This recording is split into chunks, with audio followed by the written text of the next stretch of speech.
अभी देखा जाए तो चीन ने पूरी दुनिया को ही परेशान किया हुआ है। दुनिया के ज्यादातर देश चीन का हिसाब किताब करने के लिए एकजुट होते दिख रहे हैं। कोरोना के बाद से ही चीन दुनिया का ध्यान भटकाने के लिए दुनिया के तमाम लोकतांत्रिक देशों को आक्रामकता दिखा रहा है। पूर्व में दक्षिण कोरिया या जापान हो, दक्षिण में ताइवान या वियतनाम हो, या फिर पश्चिम में भारत हो, चीन ने मानो इन सब लोकतांत्रिक देशों को अस्थिर करने का बेड़ा ही उठा लिया है। तभी तो ये सब देश मिलके चीन के पापों का लेखा जोखा तैयार कर रहे हैं। America, Australia, Taiwan, Vietnam, Bharat और जापान ने तो चीन को सबक सिखाने के लिए निवेश या तो फिर बॉयकॉट करके चीन को झुकाने की तैयारी कर ली है। पर अब तो इन देशों के अलावा एक देश ऐसा है जिसका झटका शायद चीन कभी ना भूल पाए। हम जिस देश की बात कर रहे हैं वो है अफ्रीकी देश केन्या, जिसका दिया हुआ डोज चीन शायद ना भूल सके। आर्थिक उपनिवेश की आड़ में विस्तारवादी नीति के चलते चीन अब दुनिया भर में बदनाम हो रहा है, क्योंकि यहाँ चीन की धोखाधड़ी चाल की भनक लगते ही केन्या ने चीन के अरबों डॉलर के रेलवे प्रोजेक्ट को रद्द कर दिया है। यानी कि चीन अब बुरी तरह फंस गया है और भारत के साथ भिड़ने की कीमत अब चीन को चुकानी होगी। शुक्रवार को केन्याई अपीलीय अदालत ने केन्या और China road and bridge corporation यानी कि CRBC के बीच रेलवे अनुबंध को अवैध घोषित कर दिया।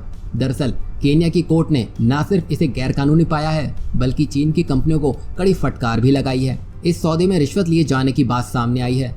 अदालत ने कहा है कि चीनी कंपनियों ने रसूख और पैसे का इस्तेमाल कर केन्या के कानूनों का उल्लंघन किया है। आरोप लगाया गया था कि रेलवे एक सार्वजनिक संपत्ति है जिसमें सभी परियोजनाओं से जुड़ी खरीद प्रक्रिया निष्पक्ष, प्रतिस्पर्धी और पारदर्शी तरीके से होनी चाहिए। लेकिन इस परियोजना में किसी भी बिड को जारी किए बिना एक चीनी कंपनी को सीधे तौर पर अनुबंध सौंप दिया गया। केन्या के साथ चीन ने रेलवे लाइन को लेकर साल 2017 में समझौता किया था, जिसके तहत China road and bridge corporation Kenya में अरबों डॉलर की लागत से महत्वाकांक्षी project belt and road initiative के माध्यम से रेलवे लाइन का विस्तार कर रहा था। केन्या ने इसके लिए एक्सिम बैंक ऑफ चाइना से 3.2 बिलियन डॉलर का कर्ज लिया है। उस समय केन्या चीन की चाल नहीं भांप पाया और जैसे ही केन्या को ये समझ आ गया कि चीन क्या चाहता है, उसने शी जिनपिंग के सारे सपने मिट्टी में मिला दिए। अब ऐसा लगता है कि चीन की इस बार जबरदस्त शामत आना तय है।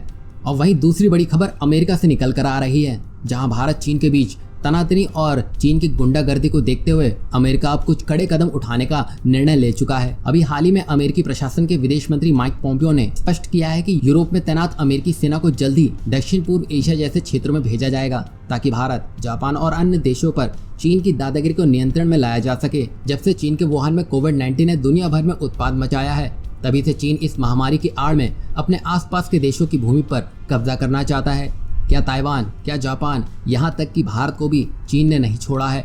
एक और ताइवान में आए दिन चीन अपनी गतिविधियों को बढ़ा रहा है, तो वहीं हांगकांग में लोकतांत्रिक आवाजों को दबाने के लिए तानाशाही नियमों को लागू करवाता जा रहा है। इतना ही नहीं, चीन आजकल जापान के द्वीपों पर भी अपना दावा ठोकता है और एक दो बार तो चीन उसे हथियाने का भी प्रयास कर चुका है। तभी यहाँ अब अमेरिका ने भी चीन के विरुद्ध कमर कस ली है और इस बार उसने भारत को खुलेआम समर्थन दे दिया है। चीन द्वारा किए जा रहे हमले पर अमेरिकी प्रशासन ने न केवल चीन के कायराना हरकतों की निंदा की है, अपितु स्वयं अपने स्तर पर मृत सैनिकों के परिवार को सांत्वना दी और यह भी कहा है कि उनका बलिदान व्यर्थ नहीं जाएगा।